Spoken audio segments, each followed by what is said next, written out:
We remain steadfast in our commitment in delivering local news that matters. Stories that inspire. Enriching the lives of Filipinos in the Philippines and across the globe. This is your GMA Regional TV.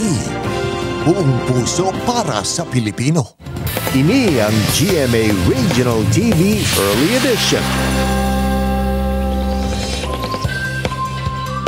Ilonggo Seafarer, isa sa mga tripulante sa barko naging hijack sang Houthi sa Yemen.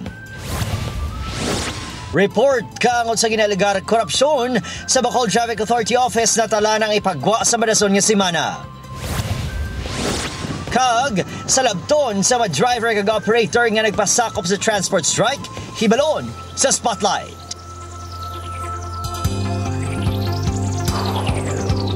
Mga puso, it's a brand new day. Miyerkules na. Good morning, good morning, good morning. You're watching GMA Regional TV, Early Edition. Hi, John. May aga. Good morning, Adrian. Adlaw ka na sang Miyerkules, November 22, 2023. Balunta na mga nagapangunang balita sa Western Visayas. Ako si John Sala, live diri sa GMA Iloilo Station. Ako naman si Ian Priatos, live ikan diri sa GMA Bacol Station. Subungaga, dala sa gihapon namo na madalag ko ang mga balita at impormasyon nga dapat ninyo mahibaluan bangod local news matters. Tutok na, kaya rin ang pinakauling mga balita sa bilog ng Western Visayas.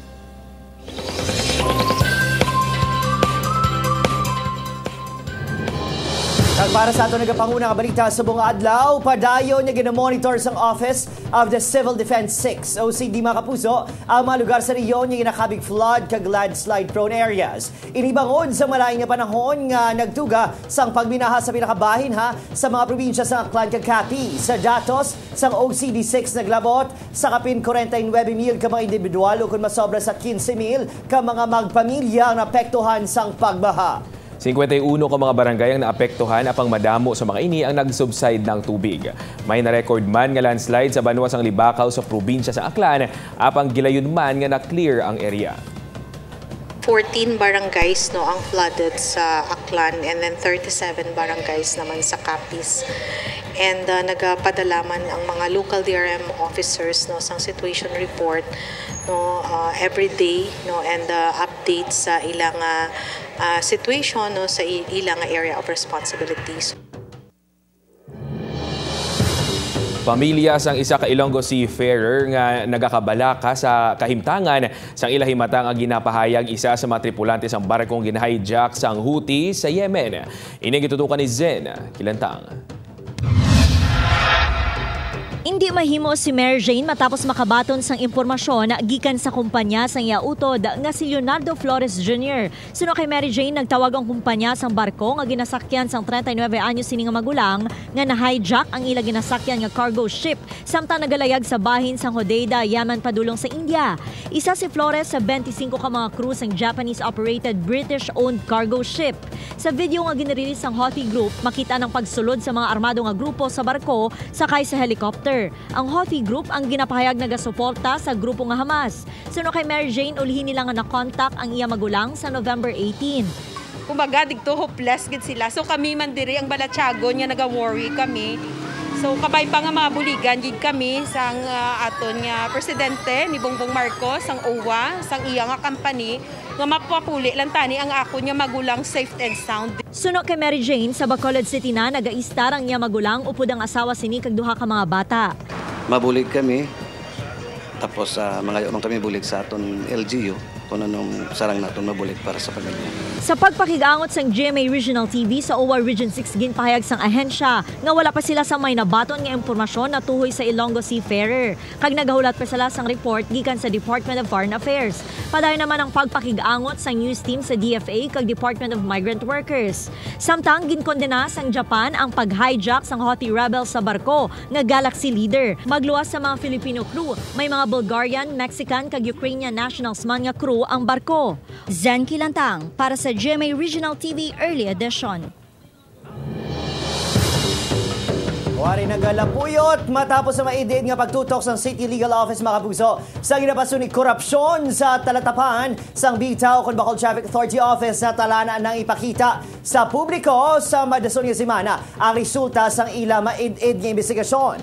Madumduman niya nagpaiway nga maghilabot ng Bacol City Council sa investigasyon agud mangin patas sa investigasyon. Ilabi na nga ang mismo nagserve whistleblower sa ginapaso ni korupsyon na si Councilor Al Victor Espino. Subong inatutukan sa CLO ang background sa isa ka JO job order nga nag-resign sa pwesto. Nagagwa nga isa ini sa mga nagatutok sa mga transaksyon kag paper trails sa mga resibo sa mga talatapan. Bisan pagid kakase na si Anay bitaw Head Major Jun Giliba hatagan man kun ini gihapon sang ligwa nga magdepensa.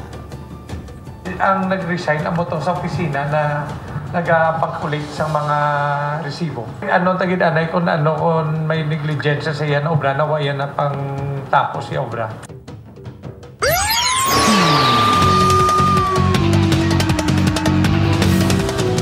Gindismiss ang Police Regional Office 6 ang kaso administratibo nga grave misconduct batok kaday Police Executive Master Sergeant Jesse Rubio kag Police Staff Sergeant Enrico Gonzales angot sa pagtuyo patay kay Glenn Paloma sa Barangay Calaboa, Leganés sang Marso subong tuig. Inibangod sa kakulang sang ebidensya. Ang desisyon ang pirmado ni PRO6 Director Brigadier General Sidney Villaflor. Sa piyak sini nagapadayon naman ang kaso kriminal batok sa duwa ka mga pulis kag sa isa ka negosyante kag tinawo sini. Madumduman nga nasapuan si Paloma sa talamnan sa Gadsang Dalan nga may igo sambala. Nakalawas ini sa tuyo ang pagpatay sa iya kag nakahahatag pa sa impormasyon angot sa krimen. Definitely, because salin sa ginsuguran ang atong kliyente nagapanindugan nga wala sila sa involvement kag ang ilang panindugan ginasuportahan ini sa mga konkreto nga ebidensya.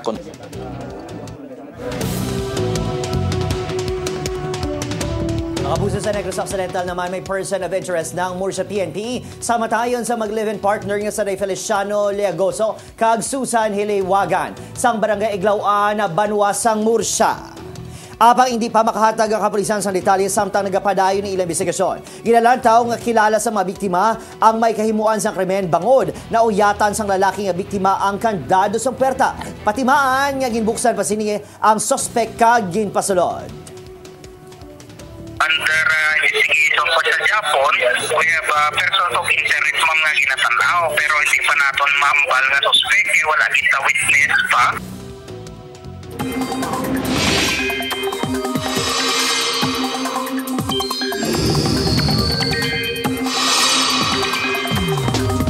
Ginapa-alerto sa gihapon sa pag-asa ang aton mga kapuso bangod sa maulanon nga panahon subong nga adlaw tugas ang shear line. Tubtub karon sa gabi lauman ang pag-inulan sa Albay, Sorsogon, Catanduanes, Masbate, Biliran, Northern Samar kag Eastern Samar.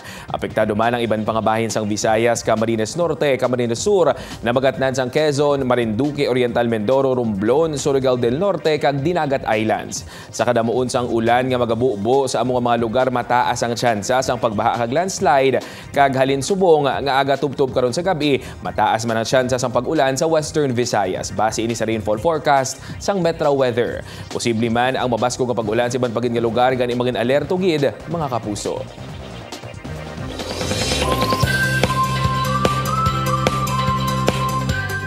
Kag para naman sa aton nga globalita, mga kapuso pagbinaha sa nabagatnan sa Brazil, nagresulta sa kamatayon sang 4 ka persona. Samtang sa Mexico, ginatos ka madinuagan nga hot air balloon na saksihan sa kawaan.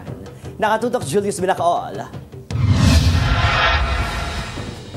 Makitan sa isa ka drone video ang kahalitan nga gintuga sa makahalalit nga pagbaha sa South Brazil nga nagresulta sa kamatayon sang 4 ka tawo.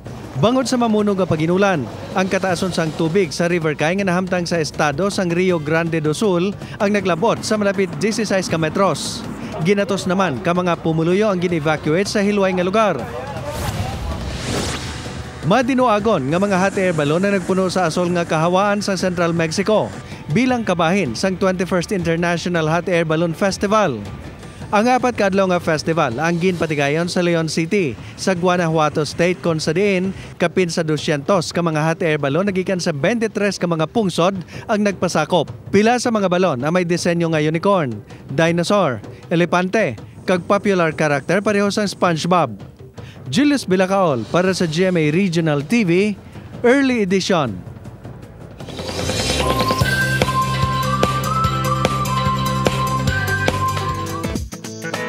Aminado si Optimum star Claudine Barretong sa sunod sang 7 ka tuig, madamong offered project sa iya pang pinaka-espesyal kuno kag lapit gid sa tagipusoon ang Lovers Liars nga nag-eri na sa GMA Telebabad sa Lunes. Sunog kay Claudine nagustuhan sini ang plot sa story nga makabig pina sa sa tanan niya nga mga naging serye. Kada 9:35 PM mga kapuso ang Lovers Liars sa GMA Telebabad pagkatapos ng Love Before Sunrise. Bisan wala nagmanidalagon nga makuha ang corona, isa ka milestone naman para kay Miss Universe Philippines Michelle D nga makalabot na sa 1 million na followers sa Instagram pagkatapos gid sa Miss You journey. Pinalang sa iyang post recently ang mga inagyan sa pageant pati ng hugod sa iya national costume kag evening gown. Nag-trending kaging kalingawan sa netizens ang post na Herling Budol sa social media kung sa rin ginflex ni si Black Rider Real Madrid kagampoy nga iya co-stars.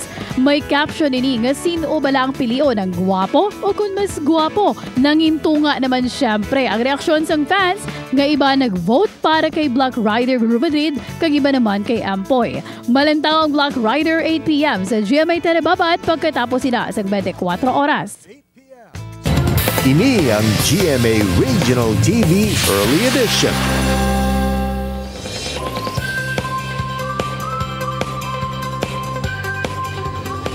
Lunes ang ginsuguran sa pinaka-transport group sa Bogos nga pungsod ang 3 ka adlaw nga untat biyahe. Diri sa Western Visayas may mga grupo man nga nagpakig-angot.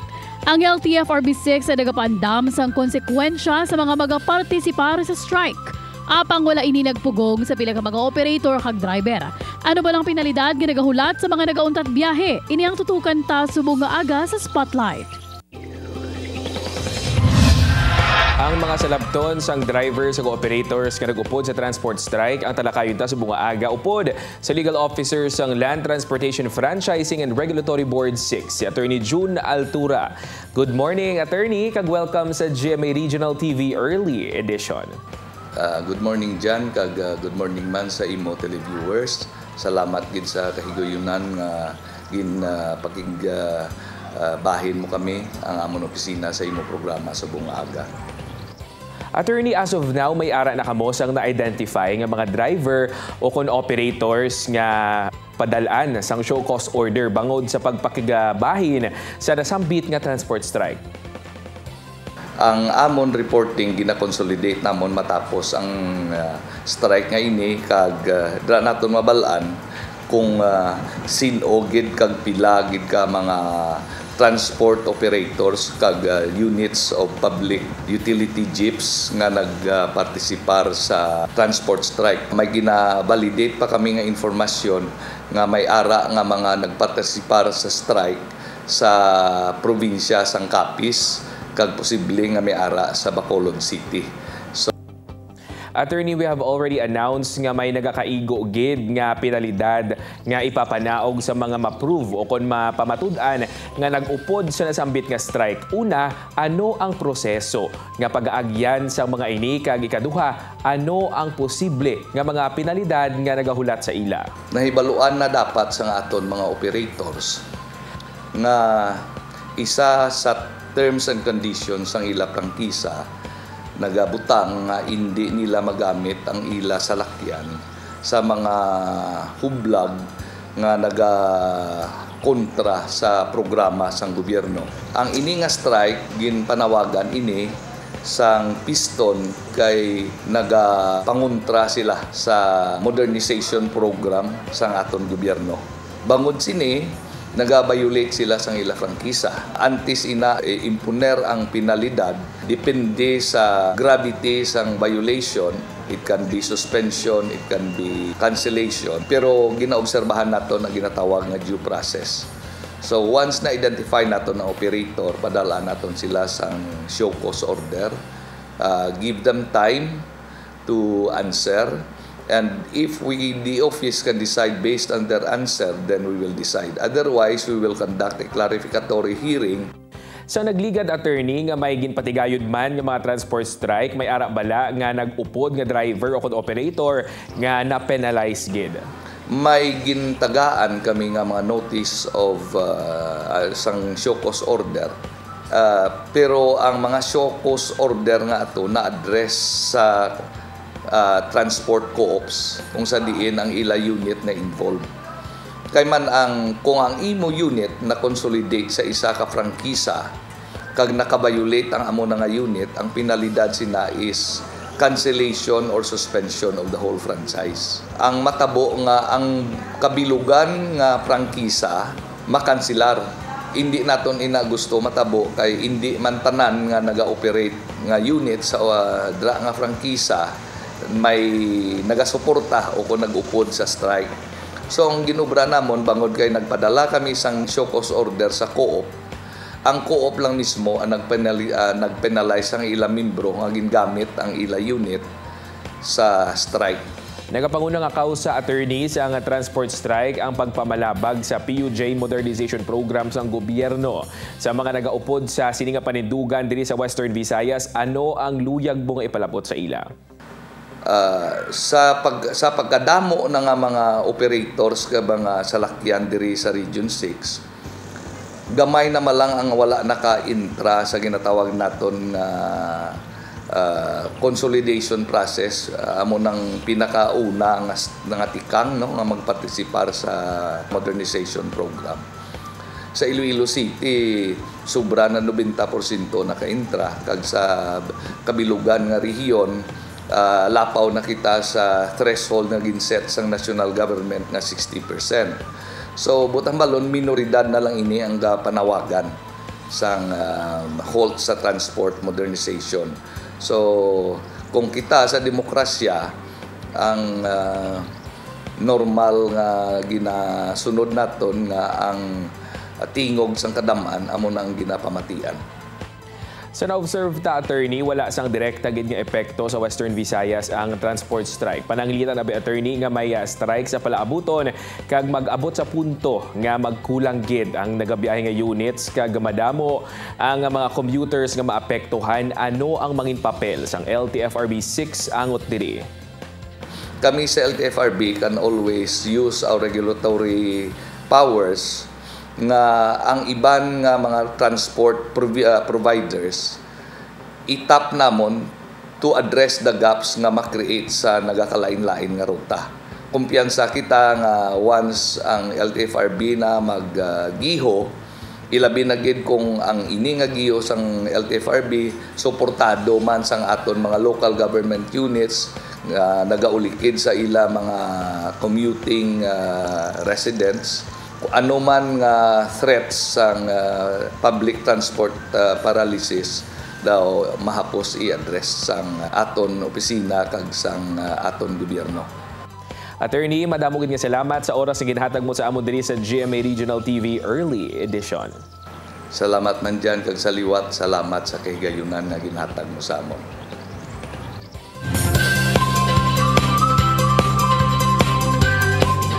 Sa dugang nga balita taytay sa Barangay Maliaw, Pavia, Iloilo, nalusod bangod sa paghumok sang duta. Barangay officials ginaproseso na ang mga kinahanglan nga papeles agud mapakay iwang taytay. Ining gitutukan ni Zen Kilandaman. Temporaryo nga ginpasaraduhan ang taytay nga ini nga nahamtang sa Barangay Maliaw, Pavia. Ini matapos nga nalusod ang porsyon sang taytay sang Sabado kasunod sang paghumok sang duta. Bangod sini, hindi makaagi ang mga salakyan pati mga tricycle kag tricycad. Bisan ang mga tao nagahinay-hinay sa pag-agi sa taytay. Mabudlay gid manamo nga hindi kagi sikad ro dyan. Nahibaloan nga diri man mismo nagalabay ang mga pumuluyo sang Barangay Palagon kag Amparo. Gani tuman kabudlay para sa ilang sitwasyon. Ginalikawan man ang likado. Parang hindi ito naman.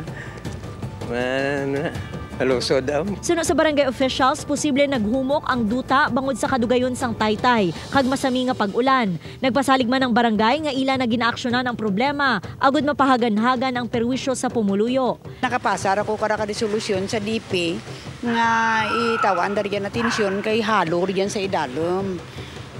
That's why nga murang natabo kay bala mo sige uran. Siguro naghumok tuya pag-agi katarak. Zen Kilantang para sa GMA Regional TV Early Edition.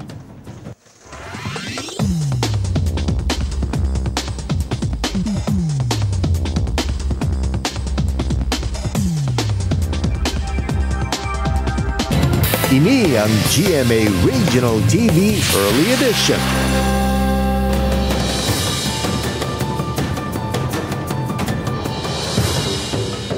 Mapuso bilyones pesos yung balor sang kanon nga nagakausik kada tuig paano bala mapahagan-hagan. Phil Rice may mga programa para mapahangop sa pamatanon ang importansya sang food security. Tutukan sa ikaduhang bahin sang aton special report.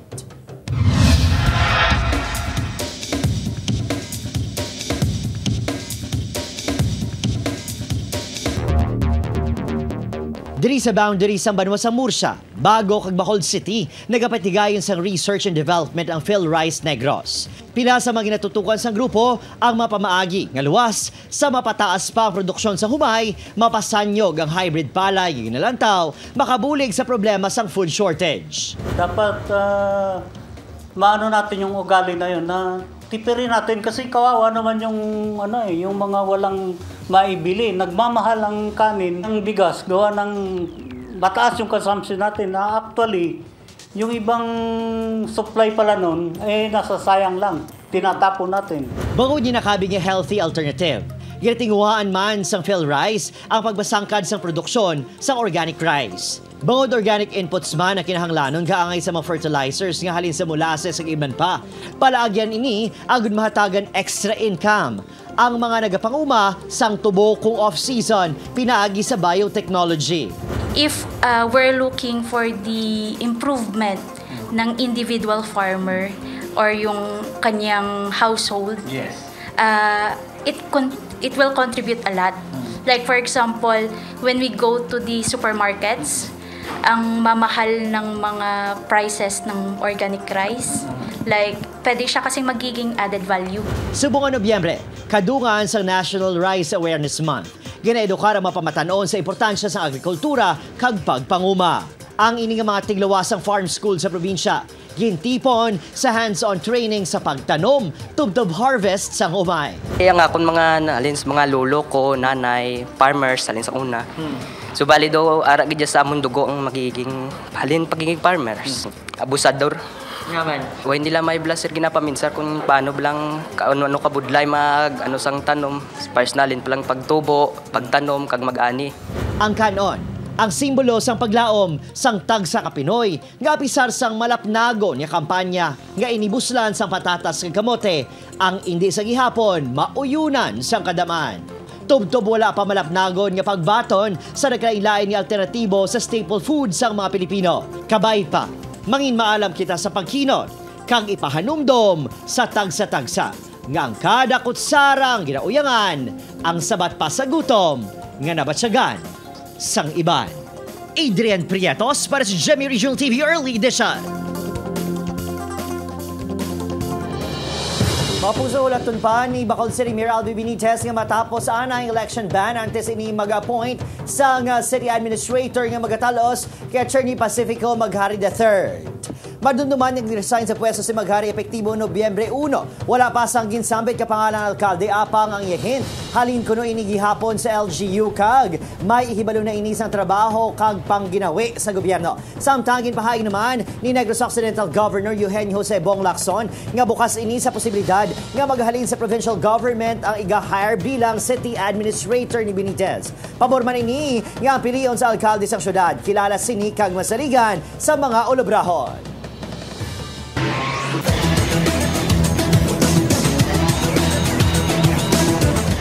Napabilin sang San Beda Red Lions ang siyansa sining nga makuha ang isa sa duha ka nabilin pa nga pwesto sa Final Four sang NCAA Season 99 Men's Basketball. Sa second game maging patigayon kahapon sa Phil-Oil Eco Oil Center, ginluto sang Red Lions sa semifinalist na nga LPU Pirates sa score nga 74-56. Samtang sa first game, nagpangibabaw naman ang Perpetual Altas batok sa San Beda's San Sebastian na Golden Stags sa score nga 75-60. Bantayan naman, alaw na imedya buwas sa hapon ang sambuwa sa tunga sang EAC Generals kag Benilde Blazers.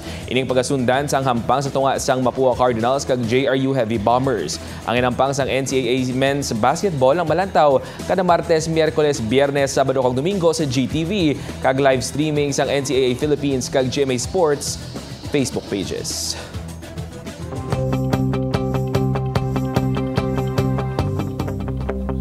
John Makapuso, isa sa mga ginagarantiya sa aton demokrasya, among aton kahiluwayan nga maghimo sa aton kagustuhan. Basta, wala lang kita nagasablag sa iba. Insyakto na Adrian, sunog gani sa American author nga si Sean Covey. We are free to choose our paths, but we can't choose the consequences that come with it. Panumdumon tagid nga kung nagalapas kita sa limitasyon, mayara nga konsekwensya nga nagahulat nga dapat ta atubangon. 33 days ago na lang, Pasko na. Madamo gini salamat sa pagtutok diri sa amon sa GMA Regional TV Early Edition. Updan nyo kami halin Lunes ug Biyernes. May man yung malantaw aton nga episode sa www.gmaregionaltv.com kag mag-subscribe sa aton official YouTube channel GMA Regional TV. Ako si John Sala. Kao naman sa Idan Priatos, bugos ng puwersa para sa mas dakong misyon kag mas masangkad nga pagserbisyo sa pungsod. Good morning!